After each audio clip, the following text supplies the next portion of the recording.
अब मुद्दा यह कि ये पूरा का पूरा मुद्दा जो है जिसने चला रखा है वो फर्जी है, अभी कुछ भी नहीं है इसमें। और सरकार को यह कहा है कि management plan for sustainable mining बनाया, वो बनाया ही नहीं है। माननीय भूपेंद्र यादव जी केंद्रीय मंत्री है, उनसे जब बात की, उनका सारे कंटेंट देखे तो ध्यान में आया कि अभी तो प्लान बना ही नहीं, अभी उसके बारे में तो विचार करेंगे। और जब विचार करेंगे तो पूरी अरावली का 1.1% से ज्यादा क्षेत्र माइनिंग में नहीं जाएगा। इसका मतलब यह होगा कि 98.99% क्षेत्र किसके पास रहेगा? जनता के पास, समाज के पास, राज्य के पास, क्लाइमेट के पास, देवताओं के पास, ये सब कुछ रहेगा। और आप मजेदार बात ये देखिए कि जिन्होंने भी मुद्दा चलाया उनको ये समझना चाहिए ये पूरा मुद्दा जो है वो अभी सरकार के पास विचाराधीन है। सरकार का स्पष्ट मत है किसी भी हालत में पर्यावरण को नुकसान नहीं पहुंचाएंगे। किसी भी दशा में जो माइनिंग का एरिया है वो 1.1% से ज्यादा नहीं हो सकता, और जो अवैध माइनिंग है उसको कंट्रोल करेंगे।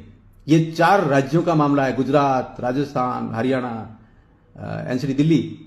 बोले बहुत बड़ी बात है, लेकिन जो मुद्दा उठा रहे हैं कांग्रेस के बंधु ध्यान दें, ये आप ही के नेताजी का शुरू किया हुआ है, इसलिए आप अपने पैरों पर कुल्हाड़ी न मारे। हम तथ्य सारे समाज के सामने ला रहे हैं। और बीजेपी के लोग झूठ बोलने में माहिर हैं। ये बीजेपी के लोग वही हैं जिन्होंने आदिवासियों को अलग आरक्षण मिल रहा था, कोटे में कोटा की बात हो रही थी, उस टाइम उसका विरोध किया।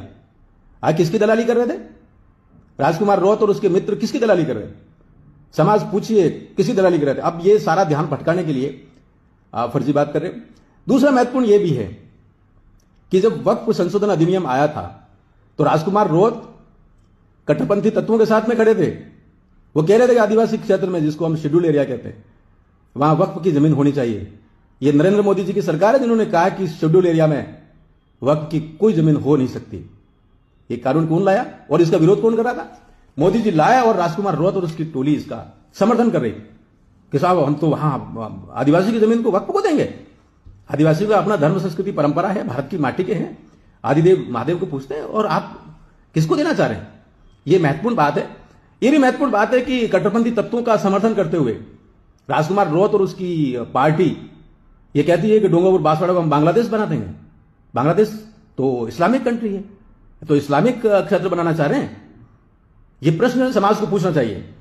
ये राजकुमार रौत जो अनुसूचित क्षेत्र है उसके बाहर के लोगों को अपने टोली में शामिल करके अनुसूचित क्षेत्र के जितने हक हैं जो संविधान में है उनको खत्म करना चाह रहे हैं। इनका राष्ट्रीय प्रवक्ता डॉक्टर जितेंद्र मीणा अनुसूचित क्षेत्र के बाहर का है। ये सारे नोट्स वहां से बन के आते हैं। राजकुमार रौत झूठ बोलता है।